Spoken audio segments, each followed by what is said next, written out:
السلام علیکم ورحمۃ اللہ وبرکاتہ۔ نحمدہ ونصلی ونسلم علی رسولہ الکریم۔ معزز سامعین و ناظرین،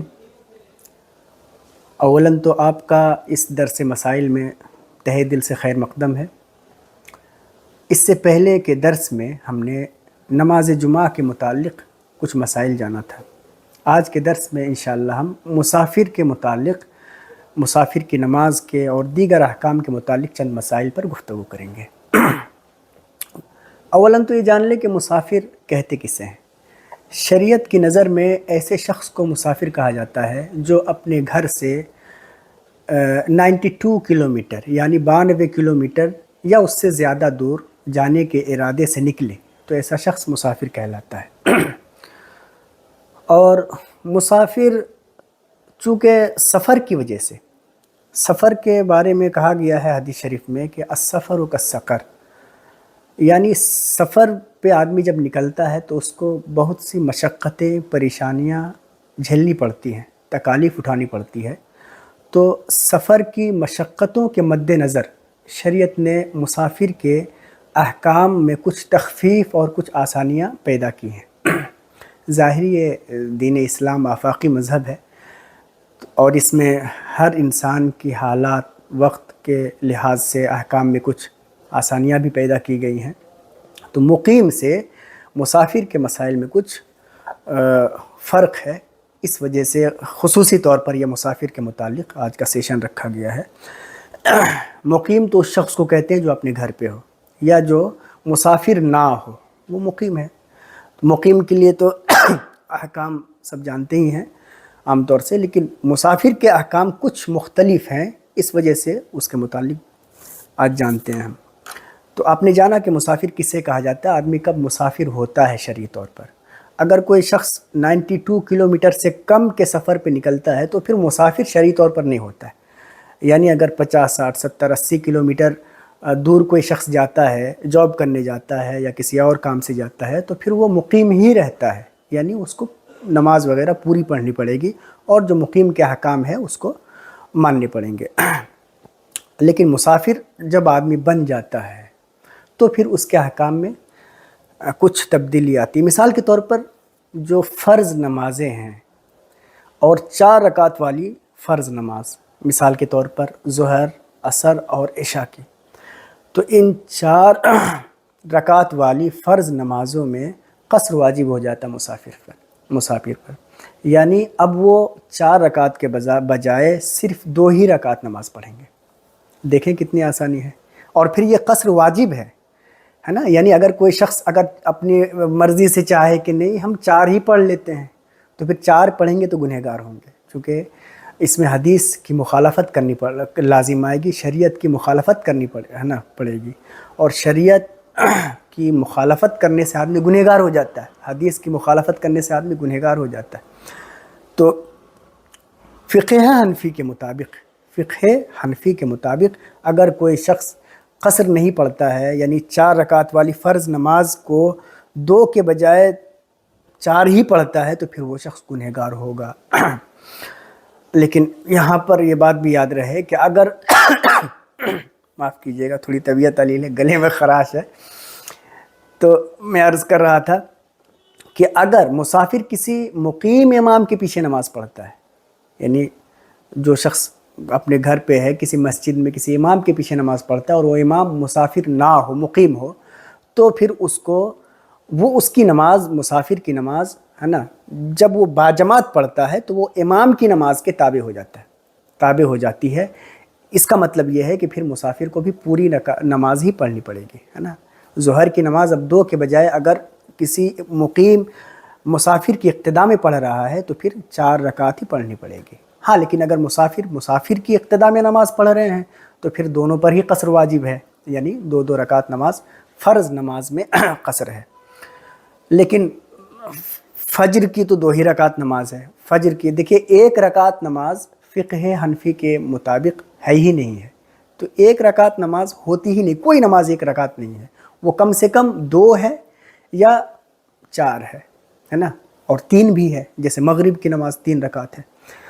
تو مغرب اور فجر کی نماز میں قصر نہیں ہے، یعنی اس کو آدھا نہیں پڑھیں گے، قصر کا مطلب آدھا ہوتا ہے، لیکن باقی نمازوں کو میں جو فرض ہے وہ آدھا پڑھیں گے۔ سنت نمازوں کا حکم یہ ہے مسافر کے لیے کہ اگر اس کو بے اطمینانی نہ ہو، خوف نہ ہو کسی چیز کا، ہے نا، تو وہ پھر پوری سنت پڑھیں گے، ہے نا، سنت پڑھ لے اس کے لیے بہتر ہے۔ لیکن اگر بے اطمینانی ہو مسافر کو، یا خوف و ڈر ہو کسی چیز کا کہ اگر سنت پڑھنے جائیں گے تو ٹرین چھوٹ جائے گی مثال کے طور پر، ہے نا، اس طرح کا سامان کوئی لے کے چلا جائے گا، تو ایسی صورت میں مسافر کے لیے رخصت ہے، وہ چھوڑ دے، سنت چھوڑیں گے تو اس کو گناہ نہیں ہوگا۔ اور مسافر جمعہ نماز پڑھ سکتا ہے کہ نہیں؟ تو ہم نے کل کے ویڈیو میں جانا تھا کہ جمعہ کی نماز مسافر پر فرض نہیں ہے، ہاں البتہ اگر وہ پڑھ لے تو جمعہ کی نماز ادا ہو جائے گی، ہے نا۔ ایسے ہی مسافر آدمی کب تک رہے گا؟ تو جب تک وہ سفر میں رہے گا تب تک مسافر ہے۔ اب جس جگہ گیا ہے سفر کر کے، ہے نا، وہاں کتنے دن ٹھہرنے کی نیت سے وہاں گئے ہیں یہ دیکھا جائے گا۔ اگر وہ 15 دن یا اس سے زیادہ ٹھہرنے کی نیت سے گئے ہیں تو پھر وہ مقیم ہو جائے گا، یعنی اب اس قصر وغیرہ وہ نہیں کریں گے، ہے نا۔ لیکن اگر وہ 15 دن سے کم وہاں ٹھہرنے کی نیت سے گئے ہیں، ہے نا، تو پھر ایسی صورت میں مسافر ہی رہیں گے، اور قصر ان کو اگر تنہا نماز پڑھتے ہیں تو قصر کرنی پڑے گی۔ ایسے ہی اگر مسافر جب اپنے گھر واپس آ جائے تو جیسے ہی گھر پہنچیں گے وہ مقیم ہو جائیں گے، ہے نا۔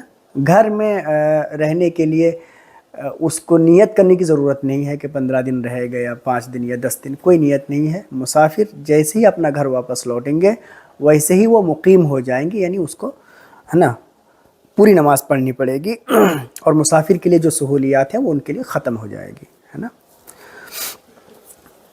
اور ایسے ہی مسافر ہم نے بتایا کہ وہ اقتداء بھی کر سکتا ہے، یعنی مقیم کے پیچھے نماز پڑھ سکتا ہے، فرض نماز بھی پڑھ سکتا ہے، اور جمعہ عید وغیرہ بھی پڑھ سکتا ہے، ٹھیک ہے۔ لیکن مسافر اگر نماز پڑھانا چاہیں تو مسافر نماز بھی پڑھا سکتے ہیں، امامت بھی کر سکتے ہیں، جمعہ کی نماز بھی پڑھا سکتے ہیں، ہے نا۔ ایسے ہی مسافر 5 گانا نماز، ہے نا، ظہر، عصر، مغرب، ہے نا، عشاء، فجر، اس ساری نمازیں مسافر پڑھا سکتے ہیں، یعنی اس کی امامت کر سکتے ہیں۔ لیکن جن نمازوں میں مسافر کے لیے قصر واجب ہے اس میں یہ حکم یہ ہے کہ مسافر پہلے ہی مقتدیوں کو بتا دے کہ دیکھیے میں مسافر ہوں، ہے نا، میری نماز کے بعد آپ لوگ اپنی بقیہ نماز پوری کر لیجئے گا، ہے نا۔ تو مسافر 2 رکعت نماز پڑھ کے، ظہر یا عصر یا عشاء میں 2 رکعت نماز پڑھ کے سلام پھر دیں گے، اور مقتدی اپنی باقی 2 رکعت پوری کرنے کے لیے کھڑے ہو جائیں گے۔ مقتدی جو باقی 2 رکعت پڑھنے کے لیے کھڑے ہوں گے، ٹھیک ہے، تو اس میں مقتدی کے لیے قرأت کرنا صحیح نہیں ہے، یعنی وہ سورہ فاتحہ بھی نہ پڑھے، بلکہ سورہ فاتحہ کے برابر، ہے نا، جتنی دیر میں پڑھا جاتا ہے اتنی دیر خاموش رہے کھڑے ہو کر کے، یہ طریقہ ہے۔ اور مسافر کو چاہیے کہ جیسے وہ سلام پھیرے وہ فوراً لوگوں سے کہے کہ میں مسافر ہوں، آپ اپنی بقیہ نماز پوری کر لیجئے، یاد دہانی کے لیے۔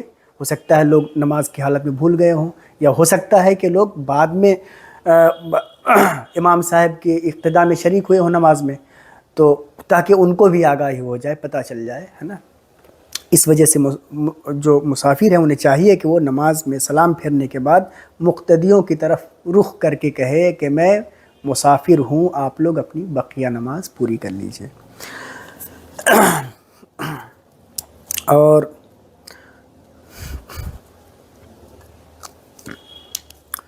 مسافر 3 دن 3 رات تک موزے پر مسح کر سکتا ہے، یہ بھی مسافر کے لیے ایک سہولت ہے۔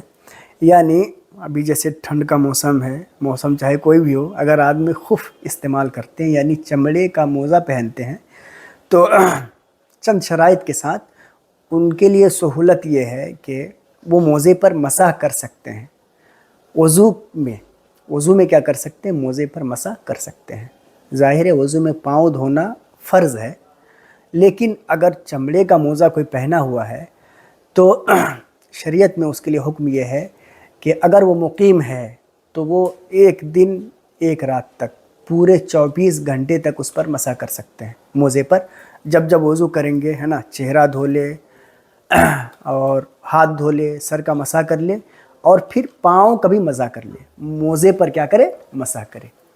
تو مقیم تو موزے پر ایک دن ایک رات تک مسح کریں گے، لیکن مسافر کا حکم یہ ہے کہ وہ 3 دن 3 رات تک مسح کریں گے، ہے نا. مسح کرنے کی ان کے لیے، ہے نا، رخصت ہے، اجازت ہے.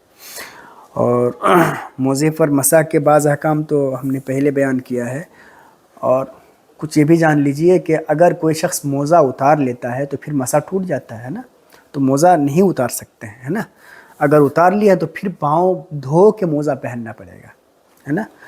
تو یہ تھے مسافر کی نماز کے متعلق چند احکام جو ہم نے بیان کیا. اور پھر اس میں کچھ اور بھی مسائل ہیں مسافر کی، بہت باریک، ہے نا، مسائل ہیں. مثال کے طور پر ایک جب آدمی اپنے وطن اصلی میں واپس جاتا ہے تو وہ مقیم ہو جاتا ہے، تو وطن اصلی کہتے کسے ہیں؟ تو جان لیجئے، ہے نا، آسان لفظوں میں، مختصر طور پر، کہ وطن اصلی اسے کہتے ہیں کہ جہاں آدمی پیدا ہوا ہے، ٹھیک ہے، اور ان کے ماں باپ رشتہ دار وہاں رہتے ہیں، تو یہ ان کے لیے وطن اصلی ہے. ایسے ہی کوئی شخص، ایک شخص پیسہ والا ہے، دولت مند ہے، وہ کسی اور شہر میں جا کے کوئی مکان خرید لیا اور وہاں رہنا شروع کیا، تو وہ بھی اس کے لیے وطن اصلی ہے، ٹھیک ہے. اور جہاں آدمی شادی کرتا ہے، سسرال بھی آدمی کا وطن اصلی ہوتا ہے. مثال کے طور پر اگر کوئی شخص 2 الگ الگ شہروں میں شادی کرتا ہے، تو جیسے وہ سسرال پہنچے گا، اور سسرال میں اس کی بیوی بھی ہو، ہے نا، تو جیسے ہی سسرال پہنچے گا ویسے ہی وہ مقیم ہو جائے گا، ہے نا. اور مقیم کے حکام تو ہم نے، وہ مسافر کے حکام تو ہم نے بتایا آپ کو، ہے نا. وطن اصلی سے ہی ٹوٹتا ہے نا. مثال کے طور پر اگر کوئی شخص کہیں پیدا ہوا، ہے نا، اس کے رشتہ دار، گھر والے، ماں باپ، ہے نا، وہاں رہتے ہیں، تو اس کے لیے وطن اصلی ہے. لیکن اگر وہ اپنی فیملی کے ساتھ کسی اور جگہ رہنا شروع کر دے مستقل طور پر، ہے نا، تو اگر نئی جگہ کو کسی نے وطن اصلی بنا لیا ہے، تو پھر اس کا جو پرانا وطن اصلی ہے وہ ختم ہو جائے گا، ہے نا. ہاں، بشرطے کہ وہاں اس کی فیملی کا کوئی شخص نہ رہتا ہو. فیملی سے مراد بیوی، بچے ہیں، ہے نا. ماں باپ اگر رہتے ہوں تو پھر ان کا کوئی اعتبار نہیں ہے. مثال کے طور پر جہاں آدمی پیدا ہوا وہاں ماں باپ ہیں، لیکن وہ وتھ فیملی، وہ شخص، ہے نا، کسی اور شہر میں مکان لے کے رہائش اختیار کر چکا ہے، تو پھر جہاں پیدا ہوا ہے وہ اس کا وطن اصلی نہیں رہے گا. وہاں اگر وہ پہنچے گا تو پھر مسافر ہی رہے گا، جب تک کہ وہ 15 دن یا اس سے زیادہ رہنے کی نیت نہیں کر لیتا ہے نا. تو یہ مسافر کے بعض احکام تھے. مسافر کا ایک حکم یہ بھی ہے کہ نماز میں تو ہم نے بتایا قصر کرے گا، ہے نا، لیکن روزہ میں بھی رخصت ہے. مسافر اگر روزہ چھوڑ دے، ہے نا، تو اس کے لیے گناہ نہیں ہے، وہ گنہگار نہیں ہوگا. جیسے وہ سفر سے واپس آئیں گے، وہ چھوٹے ہوئے روزوں کی قضا کر لے وہ، ہے نا. اور سفر میں چھوٹے بچے ہیں، بیوی ہے، یہ شوہر کے تابع ہیں، یعنی شوہر کی نیت کا یہاں پر اعتبار کیا جائے گا، ہے نا. اور سفر کا جو اعتبار ہے وہ نیت پر ہے نا. جیسے ہی آدمی نیت کر کے گھر سے نکلے گا سفر کی مسافت پر، دوری پر، تو وہ مسافر ہوگا، ہے نا. اگر کوئی شخص نیت نہیں کیا ہے مطلقاً، مان لیجئے کہ وہ، ہے نا، 20 کلومیٹر جانے کی نیت کیا ہے کہ وہاں مجھے جانا ہے کوئی کسی کام سے، اب وہ گیا وہاں، ہے نا، وہاں جا کے پھر ان کی نیت ہو گئی کہ نہیں ہم یہاں سے اور 50 کلومیٹر دور جائیں گے، کوئی کام ہے اس کا، اور رشتہ دار ہے، کسی سے ملنا ہے، تو پھر 50 کلومیٹر چلا گیا. وہاں پہنچنے کے بعد پھر اس کی نیت بدل گئی، ہے نا. اس نے کہا کہ اب یہاں سے چلو فلاں دوست فلاں شہر میں رہتا ہے، تو وہ وہاں سے اور مان لیجئے 50 کلومیٹر اور دور چلا جاتا ہے. بائی کار جا رہا ہے، آدمی کے پاس آج کل سادھن بہت ہے. تو اس طریقے سے اگر کوئی شخص، ہے نا، 50 کلومیٹر، 40 کلومیٹر، 20 کلومیٹر کے ارادے سے نکل رہا ہے، وہاں سے جا رہا ہے، تو اس طریقے سے اگر کوئی شخص سینکڑوں کلومیٹر بھی چلا جائے تو وہ مسافر نہیں ہوگا. مسافر ہونے کے لیے ضروری ہے کہ جس جگہ سے جا رہا ہے جہاں تک اس کے درمیان دوری کتنی ہو, 92 کلومیٹر یا اس سے زیادہ ہو, اور سفر کی نیت سے وہ وہاں جائیں, تبھی وہ مسافر ہوتا ہے نا. اچھا, اگر کوئی شخص سفر کی نیت نہیں کرتا ہے, مان لیجئے 92 کلومیٹر یا اس سے زیادہ جا رہا ہے لیکن سفر کی نیت نہیں ہے, تو پھر اب یہاں نیت کا اعتبار نہیں کیا جائے گا, چونکہ جب وہ عمل کا اعتبار کیا جائے گا. جب وہ وہاں تک پہنچ گئے ہیں تو پھر اسے مسافر ہی مانا جائے گا, اس پر مسافر کے احکام لازم ہے نا, ضروری ہوں گے. اور ایک اور مسئلہ جان لیجئے کہ اگر آدمی سفر پر جا رہا ہے تو چاہے اچھی نیت سے جائے یا بری نیت سے جائے, پھر بھی وہ مسافر ہو جاتا ہے. مسافر ہونے کے لیے ضروری نہیں ہے کہ ہمیشہ نیک نیتی ہی سے سفر ہو. اگر کوئی شخص بد نیتی کے ساتھ بھی سفر کر رہا ہے, مثال کے طور پر وہ چوری کرنے کی نیت سے سفر کر رہا ہے مثال کے طور پر, اور 92 کلومیٹر یا اس سے زیادہ دور جا رہا ہے, مسلمان شخص ہے, تو پھر بھی وہ مسافر ہوگا, اور اس کے لیے مسافر کے احکام ہے نا لازم اور ضروری ہوں گے, لاگو ہوں گے. تو آج کے اس درس میں اتنا ہی. انشاءاللہ نیکسٹ سیشن میں ہم معذور اور بیمار کی نماز کے متعلق کچھ احکام جانیں گے. فقط والسلام. السلام علیکم ورحمۃ اللہ وبرکاتہ.